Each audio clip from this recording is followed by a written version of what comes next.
Everybody, welcome back to another episode of FSI DFS Fantasy NASCAR Picks. I'm your host, Mike Brewer, 31. Thanks for all the well wishes, those of you who watched the truck video.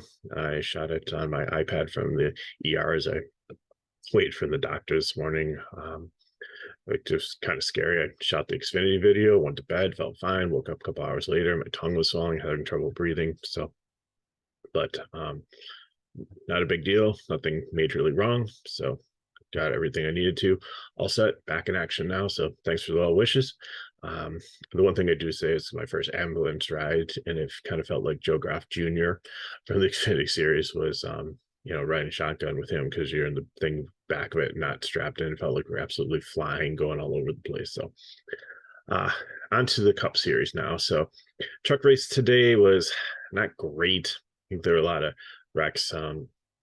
Took out some of my key players in my cash line, so I didn't do great there in the GPP things. I was really on Akis. I didn't have enough Enfinger, so wasn't great there. Xfinity wasn't bad, pretty much, other than I was really on Sammy Smith, so had him in quite a few lineups, and it was kind of disappointing. He had some kind of technical mechanical problem that was a couple laps down, just couldn't quite catch back up there. But I think that, had he had a solid car with no issues, it would have been fine. So now we're back to Gateway Technology, Worldwide Technology, Gateway in Illinois, close to St. Louis, Midwest, for the Cup race tomorrow.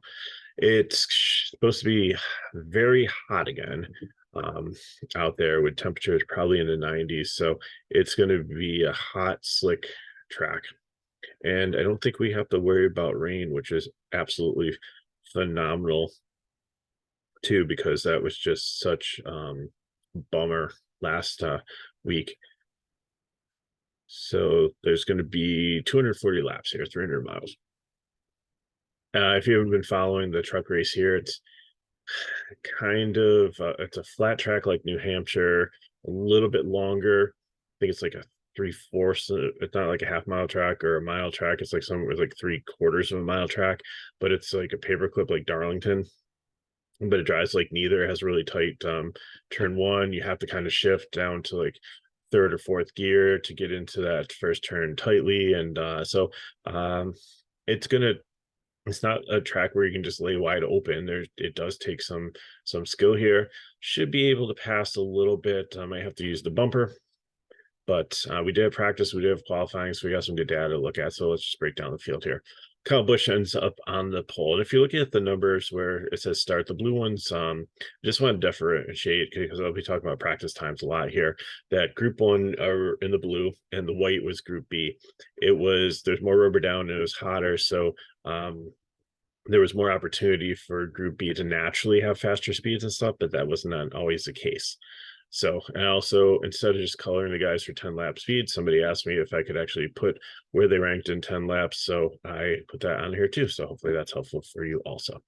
So Kyle Busch gets the pole here. I think he's going to be very chalky. I have him as cash play. Kyle's usually a GPP play for me, but I saw in the truck race how the pole leader in Majeski got out there and led pretty much a lot early on. So I think that and Kyle should get out there and lead a good amount of laps before the first caution or stage break. They shouldn't have a competition caution, so I think it's a good chance to get out there. But Blaney had a decent car also, ninth in fall off in 10 lap average, 18th in practice, but not, and he was in the better session too. But I think Blaney, he won last week, and kudos to him. I did not have him. Kind of had him on my radar, but not really. I didn't expect him to do well, but he's a car that does well in clean air, and I think he's one that does okay on hotter tracks. So I still miss a GPP because I think I'd rather play Kyle, and there's some other guys I'd rather spend up for, but we'll have to see. Denny Hamlin comes in third here. He was number one in lap average. So that should actually be green, not red. I have the colors flipped there, but it really doesn't matter. And sixth in practice overall. So I think he'll be highly owned. I think he's a cash play here. And if you don't want to, and that's why I don't want to throw a prime up here. So I think you can start your lineup with any one of these three guys. I would probably lean Busch or Hamlin over Blaney, but I wouldn't count Blaney out in a GPP at all. Harvick and Truex, I don't think I'm really that interested in. I know Truex has been better recently. Harvick's been up in the top 10 most of the season. He just hasn't really got it done. Just kind of pulling for him to try to, there's a couple of chances where it looked like he was going to steal a win in his final season here. I think NASCAR will make it happen eventually if it doesn't by the end of the season. So mark my words on that. I should probably bet Kevin Harvick on every single race going forward here, just because I have that conspiracy theory in mind.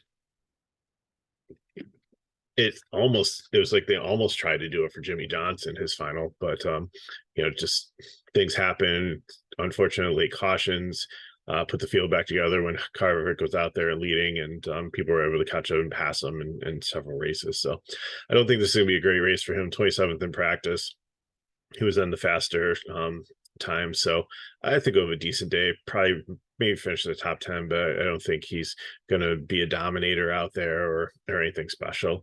Truex, same thing, 10-3. I'd rather pay for other people in the 10K range. So it's GPP, especially because he 11th in practice is decent, but didn't have like great 10 lap speed. So I don't think I'm going to be playing a ton of Truex. Let me see, where did he come in for 10 lap? Just trying to see if he was like 17th. So I'm not as interested in him in cash. Joey Logano is where I'm going to put my first prime play. Logano won here last year.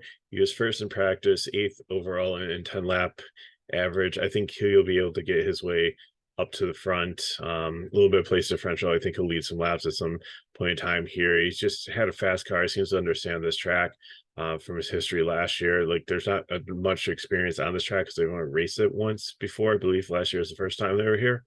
So I really like Logano. So he's going to be my prime play. Byron, I don't think you can go wrong here. Also 11K if you want to pay up for him. 3rd in practice, 7th. So he's got numbers similar to Logano. You're just saving so much more money on Logano. You're saving $1,600, but Byron has just been in good form. But what we've said is he's done well in the beginning of races. I know he's won some, but then he tends to sometimes fall off a little bit. So I think you can play him in cash. It's pretty expensive to do so. I'd probably rather take Larson for $200 more with a ton of place differential. And all of the Hendrick cars seem to be a little bit loose in practice, especially Larson, especially LaJoy. I didn't hear a ton on Byron and Bowman, but that's just something to watch also. Ross Chastain, GPP, again, he just makes too many enemies on the track. His fall off speed was great here at 4th, best in 10 lap average, 15th overall for practice speeds. So I think he'll be highly owned, but again, I just only throw him in GPPs until I see consistency. He's been better. There's been a couple weeks where there haven't been any instances, but last week was so stop and go with the rain and everything. We'll just see if he can stay out of trouble on this type of track, and then maybe going forward, he'll be back in my good graces for a cash play. Reddick, I think he can safely play in cash, like 5th in practice, 3rd overall, 10 lap average, and 92. I like the price there. 9th should be able to stay in the top 10, maybe get in the top 5, maybe lead some laps. Don't need him to at 92 to pay off, but I think he's somebody you can fill in your lineup, especially if you're going more of like a balanced build. Cindric, GPP, he's did really well here qualifying, but just practice wasn't great, and he just hasn't great overall. AJ Allmendinger and Stenhouse are fades. I think they're starting way too far forward. They're going to probably fall back. Daniel Suarez, same thing. He just hasn't had the speed this year with Trackhouse as he has in the past. He's had some flashes of brilliance, but I don't think this is a track that I want to try him on at 8,000. And Harrison Burton's always a fade for me because he just seems to always find a rack like Joe Graff Jr. And there's just certain people that you just can't play each week because they're going to find the wall or somebody or something's going to happen. Ty Gibbs was on a pretty good stretch of top 10s, did average last week. He has never seen this track before, so looked okay in practice and in qualifying, but again, I think he's a nice sleeper pick here as a GPP, but not someone I want to make a priority. Austin Dillon I think he's going to be medium owned just because people haven't figured out that Austin Dillon isn't great driver. He's got a great car, great team, and everything. He just can't seem to get it done consistently. Nothing really pops here for me. If he's the last guy in your lineup, perfectly fine with it, but not a priority by any means. Christopher Bell is GPP. I think he's going to be highly owned, but just 23 in practice. His long run speed was 15th, which isn't horrible, but it just really none of the Gibbs cars had a lot of long run speed besides Hamlin. Even the 2311 ones weren't. Well, Bubba was 10th and Reddick was third. Okay, so I guess Toyota doesn't have a huge problem here, but I Bell and Truex, I'm not interested in this price range.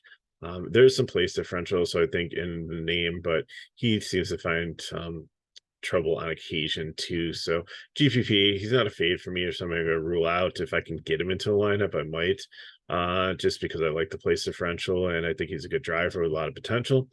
And he can do well, but I don't know if I've seen enough this weekend to make me hit the button to put him in a cash lineup. Bowman, I kind of like this place for him. 86 seems to be bounced back from the injury, 14th in practice, 5th in the long run speed. He's just kind of there. He starts 18th, probably finish in the top 10, get you some place differential. Probably won't lead, but he's one that if there's a crash and towards the end it's a green white checkered over time, that could be there in position for the win. Like that's just his story. He's just so vanilla. He's not aggressive, but he and his team just put himself in there to be successful. They're blue collar, grab your lunchbox, go do your job type of team, and they get decent results out of that. Brad Keselowski, I think he's gonna be highly owned. How much GPP here? Maybe I could switch it over to cash. Roush Fenway has been really good recently. They seem to find speed just overall the team. Last 5 races, they've had pretty good average. He was 10th in practice, didn't have, where's his long run speed? Did he even attempt? I don't even see him on the list. So it just potentially could be that he didn't run enough laps out there. Oh yeah, he didn't, because Brad Keselowski actually, that's why I had him as GPP. Brad Keselowski blew left front tire in qualifying. Didn't cause any damage to the car or anything, but they're just really concerned that something with the setup. Now Goodyear said, okay, it was just an anomaly with the tire. We're going to give you an extra one, so you're not going to have to waste a tire, be down a tire. You'll still have your full complement, and they'll check it out. And they said that they had the correct tire pressure in it, but they think it's something else potentially with the setup that was putting so much stress on it that it caused it to blow. So they didn't seem confident that they had it figured out. So that's why I'm going to put Keselowski as a GPP. That's why he didn't have great long run speeds, because he wasn't out there long enough, because they did blow the tire and had checked the car over, but he was fast when he was out there. So if that was a product of not having enough tire pressure in there to make the car go faster or something with the setup, it's just a little worrisome for me. So in cash, I can't play him, but I do like him in GPP. Bubba Wallace has been a great straight. I think it's like 5 or 6 straight. He's finished in the top 10, 10th in overall 10 lap average here, 19th. I think he definitely can move up to the top 10 here. 10 place differential points, 8,400. I like it. I'll take it. Michael McDowell, I'm going to lock him in as a prime play here. He looked really fast in practice and didn't qualify as well, which is perfectly fine, but he had the second fastest 10 lap average. He was 4th fastest overall in practice, and he was in the time when it wasn't as hot and there wasn't as much rubber on the track. So it's definitely, he's someone that I'm going to start my lineup. 5,700. He's in good form. I just need a top 25 from him. If he can rise up there and get in the top 15, then that's just gravy for me. Kyle Larson, again, he was fighting looseness in the car. They pulled the car back in and did a bunch of adjustments to try to get it to perform better. I don't think it's exactly where he wanted to be, but they have enough time during the race to get it dialed in. So I think he'll be fine. I think there's definitely not a 22nd place car. You're paying a lot here. You need the place differential, but he's second fastest in practice once they did get out there and get things going. So I think he'll definitely move up the through the field, and potentially this is a track too where they talked about taking tires, not taking tires, like make or breaking with fast pit stops and pit strategy. And I think his team's one that can make the right call at the right time to get him out there. And we see it happen time and time again. So I think that that advantage there might help him out here. So I think he's definitely safe to lock in as prime play. Justin Haley, GPP, low owned, nothing special here. Starting probably a little bit too far forward. Eric Almirola, even though he's 9th in practice and 10th in long run speed, like the Stuart Haas Ford just haven't had a ton of speed. So gonna be GPP. I like Briscoe on the other side because I've always liked the way he knows how to shift on tracks. We saw that in his rookie year in the Coliseum, and we saw it in Xfinity, and he's just really is masterful at figuring out the gear ratios and things like that. So give me a cash play there. 8th overall in practice, long run speed. Maybe he didn't spend enough time out there because I don't see him having 10 lap average. But again, but there's another storyline here, Chase Briscoe. Chase Briscoe has to really win this season because they tore his car apart and he didn't like have like alterations to really cheating, but he had like a part that was like a knockoff part. It wasn't like an authentic NASCAR part. You can only have like, just for parity of these teams and keep every single team even, you can only use like the authorized parts, and like one of his brackets or something wasn't authorized parts, so like they got nailed to a cross up on a hill, and like crew chief is like, or car chief or whatever it is like suspended for like 6 races, like hundreds of $1,000s in fines. They lost playoff points. They lost. So for him to get into the playoffs, he's basically going to have to win a race. And for him to continue to advance, he's going to have to win a race almost in every stage at this point. They're not going to appeal it because the penalties could have been even worse. So Chase Briscoe, I think it's a cash play here, just because again I like his shifting, I like the style of this, I like everything that I saw from the practice. The car is probably perfectly fine now. Not that they were cheating, it was just an unauthorized part. And I think that, you know, going forward, I'm going to probably be playing a lot of him, especially towards the end of the season, because it's win or nothing to get in. Probably won't be able to do it in points. Carson Hocevar comes into the 7 because Corey LaJoie is in the 9, because allegedly Chase Elliott wrecked Hamlin last week on purpose. So he's got a one race suspension. So I don't know what your opinion is. If he did it, if he didn't. I mean, you've seen all kinds of data on Twitter saying yes and no. Don't really care. The bottom line is that Hocevar gets a great opportunity here. Super excited about it in the 7 car, which we've seen Corey LaJoie get a lot out of. So I think he's going to be GPP here. 16th, nothing really popped overall. Like 20th in, you know, he ran like 10 laps out there, but his like speed was only like 133, where like some of the other ones were 134, 135 in their 10 lap average. So I don't think it was the speed out there. The car should be solid. You know, we'll see what he can do. You know, we had a young guy come up from ARCA to fill in the Truck Series and did quite well today. So I'll just have to see what happens. You know, with Hocevar here, I think he's a solid driver. I think he belongs in the Cup Series. Might be a little bit early, but it's good for him to get a little bit of a taste of it. So when he does come up, he can be successful, unlike some of these other people like Harrison Burton, who came up way too fast and is just struggling. And he might, it's a Chevy though. So he'd be a great one to take over the 21 for Burton, but I think that's going to be rumored to be Zane Smith, which I'm okay with that too, because Zane's a great driver. Also, love to see him spend a little bit of time in Xfinity Series, but I think he's one that can successfully make the jump and be fine. Okay, so next up, losing my place here. Chris Buescher, again, I said these Roush Fenway cars have really found some speed. I think he'll be highly owned. The 12th overall, didn't qualify great, but I think he'll have some speed. 7,500 is not a bad price here. So good for him in cash. Chad Dillon goes back into the 38 car after Zane Smith got an opportunity to be in it. They do that just so Zane will definitely qualify, because 38 will have enough points and Gillian will have enough driver points, but Zane won't have enough driver points, blah, blah, blah, vice versa. You see them play the shell game in Xfinity and Truck Series too sometimes, especially like the Ryan Sieg Racing and stuff, just to try to get more cars to definitely be able to qualify for an event if there's more drivers than there are going to be spots. So Gillian back in the 38 car, I think he'll be perfectly fine here as a cash punt at 5,600. Ryan Preece, 68. Again, Stuart Haas wasn't super impressed here with him, so I think GPP low owned.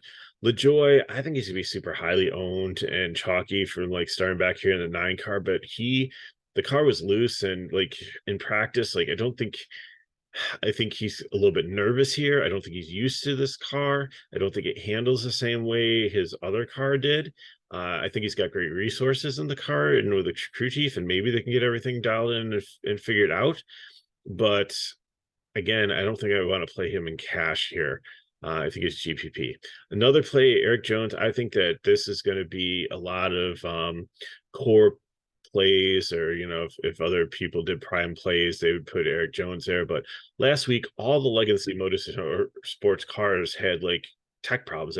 All the radiators like broke. Jimmy Johnson had issues. Eric Jones had issues, and Noah Grayson, and a lot of us played Jones who thought it was a great smash play. I think he even put him on the cover, if I recall. Maybe it wasn't him, but I think it did. I think he had a really cool Air Force car or something. But anyways, I just can't play him in cash. I can't play any of these legacy motorsports cars in cash until they get some things figured out. So Jones and Gregson, GPP plays, some decent place differential if they work out for you. If not, and they end up, then they don't score enough to be in like a winning GPP lineup. Maybe they give you a little bit floor for cash, but I'd rather take some of the other guys that we talked about in cash plays and save some money here. Ty Dillon, GPP to fade. McLeod, Gary Golden, JJ Yaley, GPP to fade. Nothing too exciting. Actually, Yaley probably should be a fade. I mean, Yaley has the floor because he's starting dead last, and 36, so he automatically gets 4 points no matter what he does. But again, it's just hard to think that some of these guys are going to be able to. It's a shorter track. They're probably going to be lapped, and especially because it's a longer race, if they stay green, then I can't see these guys not ending up multiple laps down and really not making a contribution for you. I would absolutely not play them on FanDuel.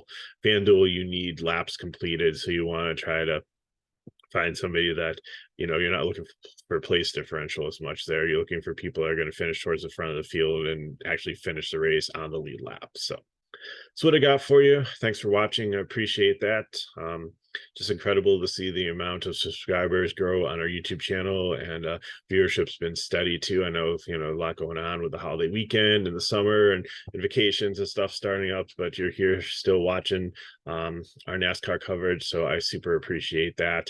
And you're supporting me, and I'm trying to support you in DFS by giving you some good plays here to help you stay in the game and hopefully make some money. And we had some viewers, especially in the Xfinity race last week, have some really nice hits, tied for the top GPP. We're not going to be arrogant and say it was my picks, but I know they watched the video. I know they said the content was helpful in their decisions to make their lineup among using other resources also. So I'm not gonna take all the credit for it, but it's nice to see the feedback that all this hard work and the hours of preparing each week for sometimes 5, 6, 7 hours in a weekend to do all the research, watch all the practice, watch all the qualifying, dig into the data, make the videos, produce the videos, all that stuff. When we see big hits like that, it's really worthwhile. So appreciate you watching. If you haven't subscribed to the channel, please do so. When the videos come out, give us a like. That helps it go out there into the algorithm, into the YouTube world, and more people might see it on their feed and actually find us and be able to benefit, and share with your friends too. Share the video link on Twitter, Discord, wherever you are, Facebook, Instagram, Snapchat, wherever. We appreciate it. So if you want more information on FSI DFS, you can get into the description of the video and sign up. I just want to let you know that last week was such a disgrace with like the rain and how bad it was just for a DFS player to like build your lineups and have to wait a couple days, and races are canceled, and like the Xfinity race started and then it was postponed, and then we had to finish it after the Cup race, and even the Cup race had rain delays. It was such a miserable experience that we at FSI DFS extended all our subscribers an extra week. So this week was free on us, just because, and we just really believe in customer service and doing the right thing for the people. So we have very low prices. It's $5 a week for subscription. I think it's like $10 or $15 for the whole month. It's like really, really cheap.